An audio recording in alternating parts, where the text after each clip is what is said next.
Hi, I'm Kai Savas here. Welcome to another All Access. I'm here with composer Natalie Holt. Natalie, thank you so much for taking the time to chat today. It's so great to meet you. Great to meet you too. Thank you for having me. Absolutely. So let's just dive in. I'd love to, before we get, we'll dive into Loki, of course, but I do want to talk about kind of, kind of your origin story. I'm curious, going back into childhood and your younger years, what were the first memories you have of when music started entering your life, and when did this turn from a hobby into, or hobby and a passion, into an actual career? So my mum was a music teacher, Oh, and there you go.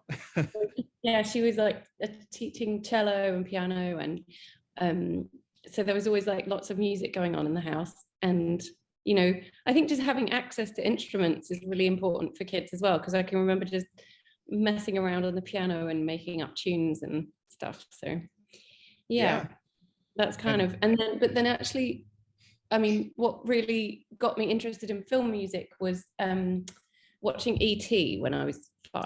Oh, yeah.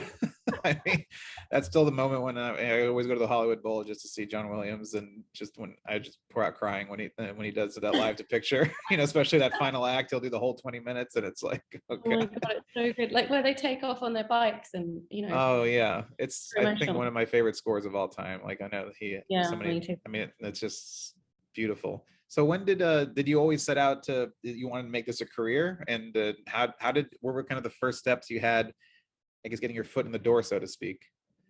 I think I didn't really know that it was a career. I just knew that I loved film music, but I didn't sort of think of it as a job, because Right. like I went to a really ordinary school, and you have like a careers advisor, and when you're 16, they're like, oh, you could be a teacher or a fireman, or like more Yeah, obvious exactly. jobs. And it was like the 90s, so the access to the internet was limited. it was dial up with that, like, or maybe it wasn't even then, maybe it was a bit later, I don't know. But so it's like the research into knowing what jobs are out there it was like harder to kind of get a grasp of. And then when I had a boyfriend who was a runner at Abbey Road, and he just like said, oh, you should come in and hear a session. So I went in and I saw Trevor Jones recording League of Extraordinary Gentlemen. I think I was like 17 at the time or something. Oh wow. And then that I was kind of like, oh, I want to do that. Yeah. and then I went to study violin at music college. But I was talking to people, and I was like, how can you study film composing? And then he said, oh, you could, my composition teacher said you could do a course at film school. So then I applied to the National Film and Television School. I did a master's there, and yeah, that's kind of how it all kicked off. Wow. But I know early in your career you had had a working relationship with Ilan Eshkeri, and you worked on a lot of his scores. Was that like a good training ground for you to kind of get a feel for everything? Yeah, definitely. It just, I remember working on Stardust. I was like 20 or something, and yeah, it's just like seeing that enormous scale project with a huge orchestra. I was like, oh my God. And just like prepping scores, and being around the process is just really helpful. Like I always say that to students if I'm doing lectures or something, like just be an assistant for a while and see how it works, because and also like how to hold a meeting. Yeah. It's so much more than just being able to write music as well. It's like there's just so many facets to the job. I know you. I mean, you essentially become a businesswoman, because you have to. You're the brand itself, and you're managing a business, and film is a business, and television is a business as well. And I think, yeah, it's not, and they don't really teach you that in school. I know in film school they didn't teach me much about. They teach you how to hold the camera and everything, but to work in a studio or any kind of like big environment, that's never really taught. Like, and also I always say, like, there's other jobs. There's like music editing is such a growth job. I think I see so many like people just like, we need a music editor, and there's not enough of them around. And it's like, it's a really creative, satisfying job that I don't know, I'm sure people are getting more and more aware of it, but I certainly didn't didn't know that that was a thing till. Yeah, and they don't get, I think they don't get the spotlight as much as they deserve, because they do so much and they are such an integral part of the music team. I just interviewed Lauren Balfe, we were talking about Top Gun. He just credited music editors for his scores to Ambulance and all these things. He was just like, it's, they're the stars really sometimes when it comes down to like the crazy, when it gets chaotic and things need to be put together. Yeah. Yeah, you just hand over your stems, and then sometimes you just see like, whoa, they've made that cue totally different. Just they've like tweaked the stems and taken something out and moved it around, and they've made it work to picture. Because sometimes on a feature you're like receiving two picture changes a week, like updates, and the things just constantly evolving, and you're kind of chasing picture the whole time. And so something that you've composed 2 weeks ago specifically to picture will suddenly just be completely off. And the music editors just helping you stay ahead of that whole kind of crazy run chase with picture as well. Yeah. Absolutely. So you worked on a lot of television series, both in the UK and of course in America, and I'm curious, and you've worked in, on both sides across the pond, and I'm curious, is there any difference, have you noticed, in the way, maybe like English productions work versus American productions? Have you noticed any difference, at least from your perspective, on working on different ones? Well, I think there's the cultural, we are your kind of like grumpy, we're like, we don't have that kind of sunshine attitude that you come into a meeting in LA, and it just I think people are more positive. Like, that sounds really stupid, but in LA. Yeah. Okay. and I'll invite you to some meetings at Cartoon Network. We'll see. Where I work. Maybe I don't know, but I do feel like there's LA is just, everyone here is in the business. It's like a town about one thing, isn't it? Like, yeah, it is. Yeah, it's got one note, and it's film, and that's kind of incredible, and I love it. Like, I was at an alliance of female composers yesterday for brunch thing, and it's all these women coming together and making a community out of what we all do, and there's like support groups for things, and composer brunches and breakfasts, and people just want to get together and chat and support each other. And I definitely think that's much easier to do when everyone's here, because in London it's more spread out, and that has it has its positives and minuses. It's like you have just more of a diverse sort of group of people, I guess, gathering in London. But I love both things. It's hard to sort of say which I prefer. I agree with you, because I was in LA for 11 years and actually just moved last year back to the East Coast. I'm in the DC area now, and I do, there is a community there, and there is like that everyone's together, and we're all in the same boat, and I do miss that supportive community, and I'm still part of it virtually, but it's still like to be there, and to go to like brunches and get together and talk, and it is a great support system, and I think it lets you know that you're not doing it all by yourself, because it can be really stressful, of course, from time to time. For sure. So speaking, I just want to maybe jump into your general process before we jump into Loki, and I always love to ask composers the same question, and that is, where does the first note come from? And I know that's going to be different from project to project, but I'm curious, just on your general workflow, where do you usually kind of go to find that first idea, to pull that first kind of thing out of your head? Do you like to read the script if you're lucky enough to be on that early? Do you like to sit with the director? Do you like to wait for the first lock picture? I mean, what's kind of your process in terms of starting to build out a score and kind of getting that first note out? I think it's really variable on job to job, because sometimes you're brought in and the thing's already shot, so you're able to see something more advanced. And if you're reading a script and you don't know who's in it, and you're just there's so much mystery in it, and it's like I've got it so wrong. Like, I've read a script and what's this, and then it's turned into something amazing, or vice versa.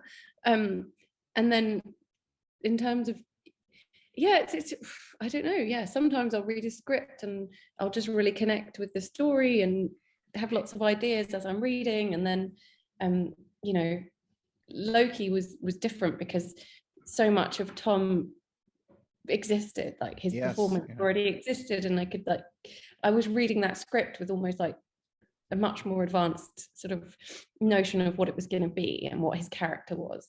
So that was like a real head start. And you know, like we did this panel yesterday for the Loki, and we were all just saying it's like just so appreciate it. From you look back in, it's quite a while ago now that we were working on it, but it's kind of like, God, there were so many good things about that show and the process, and it just like so many things felt like they clicked in a way that a few jobs where that doesn't happen, and you kind of realize how special it was. Like just a lot of things aligned on that score and in that job with those relationships.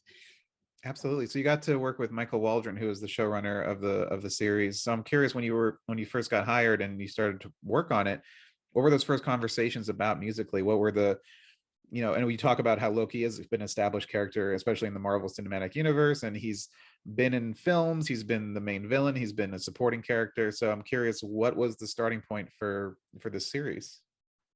Well, I didn't meet Michael actually, because he was off. I think he was doing Doctor Strange. So that's right, he did write on that. Yeah, the post was very much he was more on the front end, I think, and Kate Herron, the director, was really my guide. my guide for the score.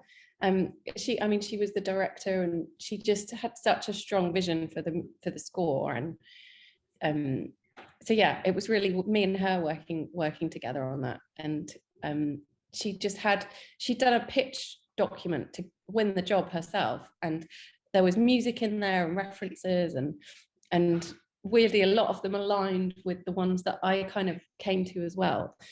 So that was really cool. We have quite a similar taste in music, so it was really fun working with her. Just like very supportive and creative, and yeah, it was great.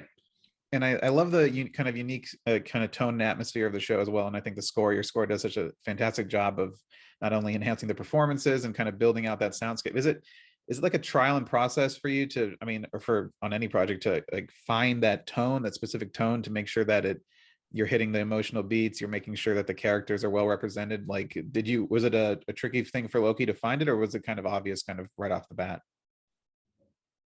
Well, so Marvel do a thing where they encourage composers to write a suite before they start. So I had to do like a kind of roadmap for like all the different character themes, and so I knew what the Kang theme was, what the TVA theme was, because it was connected to his theme.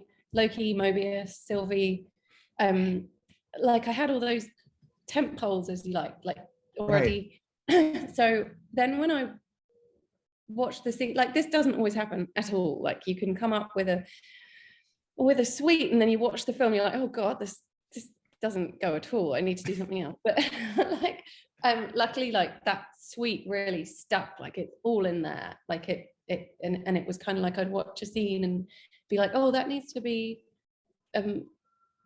the Mobius and the Loki theme together in this scene, and needs to do this, and you know, this needs to be a slower version of this theme, or like, you know, it was just, yeah, I kind of watched it, and I would always watch an episode through and spot it with Kate, and she'd chat through the logic of every episode, and the music editors had already had my suite before as well. So they'd often have temped in quite a lot of it into the rough cut that I was watching. Oh, wow. So that was quite handy as well. Yeah. So Loki is unique in that it's, you know, I feel like we're just talking about the difference between, I think, British and English or American television. And I think one thing that I think, you know, British television has always gotten great is that they keep their seasons or series as short, you know, whereas in America, we have these, you know, network TV shows can be 24 episodes a season. And whereas Loki, it's a nice 6-episode arc. So did you kind of know the whole arc before you started working on it, or were you just kind of getting episode by episode in terms of production? No, I again, like Loki had Loki lockdown in the middle of it. So it was, this filming was halted, and Yeah. So we got to sit, like, they shot some of 1 and 2 and 3, I think, because they didn't shoot linear either. They shot all sorts of, like, they kind of dotted around. And so yeah, it was like we were working on all the episodes at the same time. And Kate always said, like, I want this to feel like a movie, like a sort of 6-hour big movie. 6-hour movie. Yeah. Well, So it's not only 6 hours, but yeah. So so kind of working at the same time, did that make it easier to write those suites and kind of structure out how these themes are supposed to kind of play out through the whole season? Yes, definitely. Yeah, I think it's much easier working in that way, like having that sort of eagle eye view of things. And also, just, I really like the fact that we always watched in a run. We'd watch, like, we wouldn't review cue by cue. We'd watch it sort of through and then chat through. Like, it wasn't just ever isolated. It was always contextualized. And I think that's really helpful in building out a score with themes, and, you know, giving, because you might hear something and, oh, this is weird, but, like, then you step back and watch it in context and sort of makes more sense. I don't know. No, yeah, absolutely.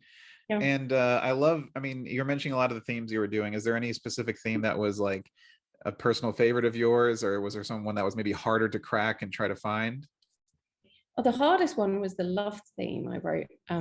That was just so hard to know which note to hit with that, because, you know, he's falling in love with himself, kind of, his, you know, is that, and then, you know what's going to happen in episode 6, and is it love, and what is it? And I think for Loki, it feels like it is the biggest feeling of love he's ever experienced. So it was kind of, and he's such a big bombastic character that it felt like it needed to be quite grand. So it was, I think it was experimenting with this, how big to push it, I guess.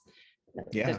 The moment when they're kind of sitting on that, they nearly kiss and Lamentus, and yeah, it was kind of, that was one of the more challenging ones. And the easiest one was the Loki theme. Like, I came up with that, I read the script and sat down on the piano, and just, it was there. Like, that seemed to be obvious that he needed, like, this sort of low end or quite classical, yeah, I wanted to put, like, a classical flourish in it. So I started off with a Mozart kind of riff over the top, which then evolved into that Wagner, you know, from the Ride of the Valkyries. So yeah, I don't know, it's just kind of happened. And so at the end, do you kind of know how much music was kind of per episode? Do you remember how much was, like, in each hour of television, or almost hour of television, like the ratio of how much score ended up being in each episode? Was it a lot? It was variable, and, like, each episode had its own character as well, I think. And I think episode 2 probably had the least score. So it was like wind chimes on the patio that I just, and it's like suddenly a gust of, can you hear that? A little bit. It's all right though. It adds a nice kind of angelic quality to the whole chat. Yeah, it's like, oh. It's very zen. Yes. But I was just asking because I love the fact that I love that Disney now kind of does these volumes where you can incorporate multiple episodes per album. So it must have been nice to have, like, 2 albums to do soundtracks for, at least, whereas, you know, in most shows you have to, like, pick and choose and condense everything to represent a whole season in, you know, less than 80 minutes or something. But I love that you're able to spread them out and have, like, 1 through 3 and 3 through 6. And that must have been nice to give some breath and showcase more of your music on the soundtrack album. You know, I loved putting that soundtrack album together. It was really fun. So yeah, it was a great experience. Yeah. So just piggybacking on that, what is that process like? Is it difficult as a composer because of course not everything can fit, but is it difficult to make an album? Are you focused on the listening experience? Or are you focusing on, like, what goes through your head when you're trying to put together an album? It doesn't even have to be just for Loki, but in general, like. Well, there's a weird thing I found on Spotify. I don't know why they seem to, like, compress it a bit, because we'd mastered it and mixed it, and I think like what actually goes into the score, you need to adjust it a bit to make it more listenable to on an album when it's not to picture. So there was like a cut down kind of editing process and like a little rebalancing of things, and like I spent a good chunk of time on that, on those soundtrack albums, and then and then I listened to them on Spotify and I was like, what's this? It sounds totally like the top of it sounded kind of compressed. Yeah. Anyway, yeah, but I, it's fine, but it's not, it doesn't totally reflect how I mixed it, like what I was listening to in mix. But well, hopefully, I think we're releasing an album, a vinyl of it. So oh, hopefully that'll great. be a bit more reflective of the Yeah. final mastering mix. Yeah. I definitely use Apple Music. I love that they have lossless now. I think Spotify is supposed to do lossless sometime, but I think Apple, you can do a hard connection and get at least a lossless mix then versus the compressed, for sure. And so with Loki, were there any specific like sequences or set pieces? We're talking about kind of favorite themes or anything, but are there any scenes or moments that really kind of stood out to you that were really fun to write for? Were there anything that was, you mentioned like the love theme was kind of challenging, but was there any scenes that were maybe tricky, just the way they were shot or edited? Or was there anything that was kind of tricky versus something that was really fun and rewarding for you? Um, I have to say, like, it was really fun doing those big like end credit sequences, because Oh yeah, yeah. sometimes you're like not, you don't even get a chance to kind of do anything for those, for the like the what recap, like the recap. I wrote a specific piece for the recap, which I was really pleased with, and I think it's quite cool to have that, like, is a recap music rather Yeah, than yeah. just a mishmash. So I was quite pleased with that. And I think one of my favorite cues was in episode 5, where Loki hands down the sword to young Loki. They're standing out looking at the monster, and that piece is like they're preparing to go to battle, and Richard E. Grant sort of like off currently, and he says goodbye to Mobius. And I just, that scene, I feel like I got all the kind of character themes in there, and it had like lots of emotion. And then Louis Disposito rang me like after he watched that one, and he was like, I was crying in that scene, it was so powerful. And I was like, oh yes. Yes, It's always, that's what you want to hear as a composer. yeah, it's nice to get that phone call as well. And I think that's probably my proudest scene. Yeah. So just kind of, I mean, I was just talking about Loki. Loki is just a fantastic accomplishment. I want to congratulate you on the series. I mean, and it just like, splashed and made waves across the board. And then your score is just absolutely fantastic. But it kind of, I want to zoom out a little bit and talk kind of in general process. As a composer, I'm curious. You've worked with so many different directors and producers over your career, and I'm curious, as a composer, what kind of filmmaker or director is the kind of best that helps you to do for you to do your job? Do you prefer somebody that is super, clear and succinct and tell you every kind of which way to go? Do you like someone that kind of lets you to be on your own so you can experiment and do things? Or do you like to find a middle ground that where you have a balanced amount of really kind of clear direction, but also space to explore and kind of fool around and do stuff like that? Well, I genuinely feel that, like, the alchemy of the mixture of people and the process on Loki, like I just felt really like, oh, I've delivered something I'm really proud of here, and I was able, like, my vision was supported, and I didn't feel like I was squashed in any way. And Right. I think that was because of Kate, because she just had a kind of enthusiasm. And when you're sending people, I've got this idea, like, what do you think of this? And then she's like, oh, that was awesome. Like, that's the kind of response. And you're like, you feel, oh, cool, I'll carry on then. And you feel kind of positively motivated. But then there was also a very kind of like regimented, because I need a bit of this, like, structure of, you need to do this by this date, and we're having a weekly review every Wednesday, and everyone will be on the review. And so there was like enough sort of regiment in the structure of delivery, but freedom in the creative process, that And like, that was awesome. I need to do that more. And, you know, I really don't do well with micromanaging stuff. Like when it gets into the weeds, or when I give someone an idea and they're like, yeah, oh, well, yeah, that's cool. I like that bit, like the bit underneath, and maybe you could develop that bit. And it's like, I haven't handed this over to you because I didn't think it was good. Like it's like when you know, yeah, and that's just an artistic connection with someone, isn't it? Yeah, But absolutely. when it feels like what you're delivering isn't hitting the right connection with someone, and then it's a struggle to get onto what they want, it's difficult. But you know, some of those jobs where you have a struggle, you're like, you come away and you're like, wow, I've really pushed myself and done something I wouldn't have initially thought to do. So sometimes it can work, and then sometimes, obviously, you know, it doesn't. Yeah, 100%. Do you ever get nervous like submitting stuff, or like the first time to a director to hear? Is it nerve-wracking for you? Do you feel like vulnerable sending your music out, or is it more like you're just eager to get feedback? Yeah, I don't know. I always try and one of the Martin Phipps, who Oh yes. I assisted him for ages. He's just the loveliest guy, and he's very careful. He's just like really good counterbalance for, you know, we work together really nicely. But he just said, like, because I write quite fast, and I kind of hear something in a piece, but I might send it off. I'd be like excited about it, and so I'll send it off maybe a bit earlier than I should. And Martin's always just like, just send less and make sure that what you're sending you think is the best it could be. Like, you think, you don't ever send anything off that you're like, no, I'm not sure about this, but I'll send it off anyway.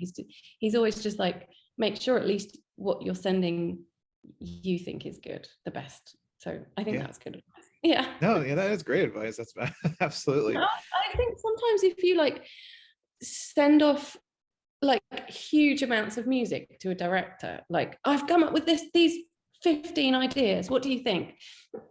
It's almost like the directors, you're going to confuse them, because you're meant to be the head of your department. You're meant to be filtering those ideas.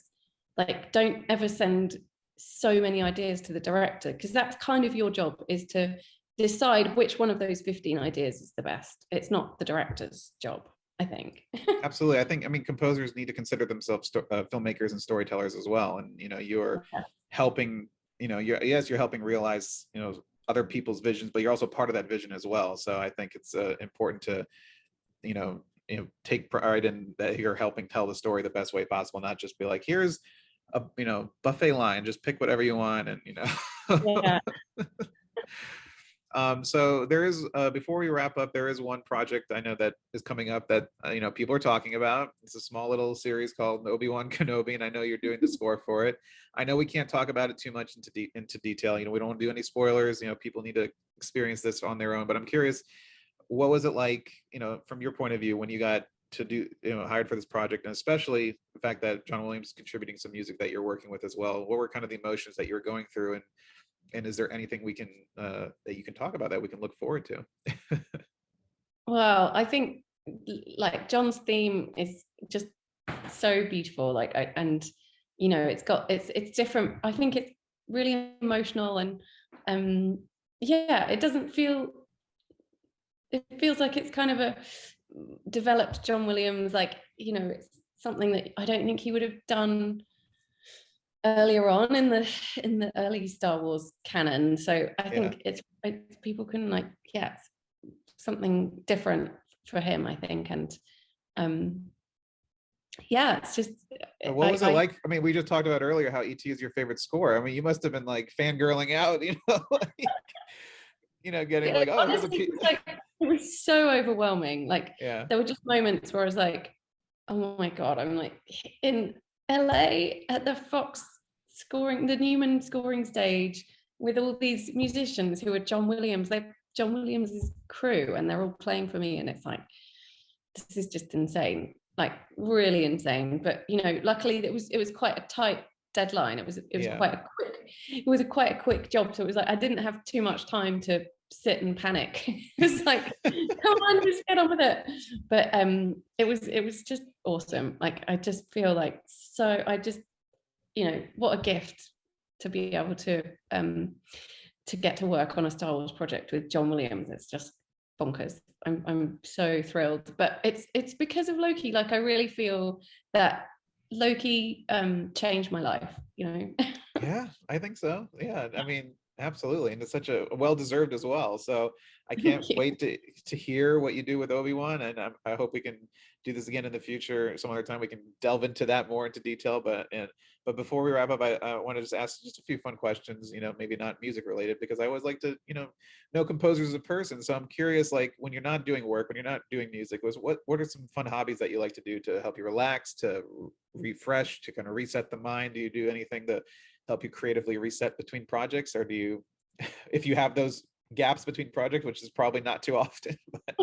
Well, yeah, no, I think I love going to concerts and seeing different musicians, and like often, like on Loki, I pulled in like a theremin player who I'd done a project with, and this Scandinavian folk trio who I'd heard in a concert a few years before, and I was like, just, you know, it's kind of cool. I like being inspired and finding unusual instruments and having them in the memory bank to pull out, and making connections with musicians, because, you know, you're only as good as the musicians playing your score, I think, as well. Like, it adds so much. Like, just one note on that theremin it's kind of, it gives such a vibe that it's, you know, yeah, it's gold. So finding interesting concerts to go to, like, and just, yeah, I've got a 7-year-old, so just hanging out with her, trying not to. Is she following in footsteps? Is she following in the musical footsteps? Yeah, she's learning piano and violin. She will not let me help her practice. She's just like, no, leave me alone. Like, that doesn't go too well. So it's hard when you have a skill you want to teach your kid, but they just have no interest in. Well, maybe when they're a little older and they can see what mom is doing for work and realize what the weight of that is. And one other. So that's cool. And if you could choose any other job on a film set, whether it's behind the camera or in front of the camera, just to try for a day, just to test it out, what's one that kind of speaks to you? Would it be like acting, cinematography, writing, stunt person?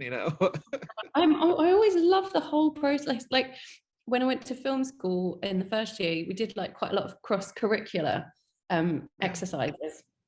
So I did get a chance to direct and write, and I'm not very good with the cameras, like that, it's so technical, and like, yeah, that was a bit of a, like, it's quite mathematical actually, like the light and. Oh yeah, what cinematographers do with light is like, it's magic, and it's so precise, but it's insane. Yeah, I'm like, and then they start chatting about shutter speed, whatever the hell they're talking about. I'm like, whoa, that's just too, like, yeah, I switch off a bit. But writing, like writers' rooms, I love that. I think that's super cool, like throwing story ideas around. And I did actually act in a short film at film school as well. It was like I was playing a monster, and I had a really bad cold, and I was like in this huge suit, and I was just like lying, I just like, oh, like it was we were shooting in the forest, and it was winter, and I had the streaming cold. I just felt so ill and freezing, and I was like, oh man, being an actor really sucks. Being an actor in a student film too, because I know from experience, all my student films took place in the woods, because you can get, there's no permits, so you don't have to pay anyone. I definitely sent a few of my actually did send a few of my friends to the hospital. One person cut their knee, and somebody else got dehydrated from hypothermia because we were out there in the cold. Right? So, yeah, so I've been through all that, but yeah. Well, Natalie, I wanted to thank you so much for taking the time to chat today. It was such a pleasure to hear your process and hear all about Loki and get a little tease of what's coming up for Obi-Wan. So thank you so much, and I hopefully we get to do this again and break down all your wonderful work in Obi-Wan and whatever comes next as well. So thank you so much. Oh, so kind of you. Thank you for having me.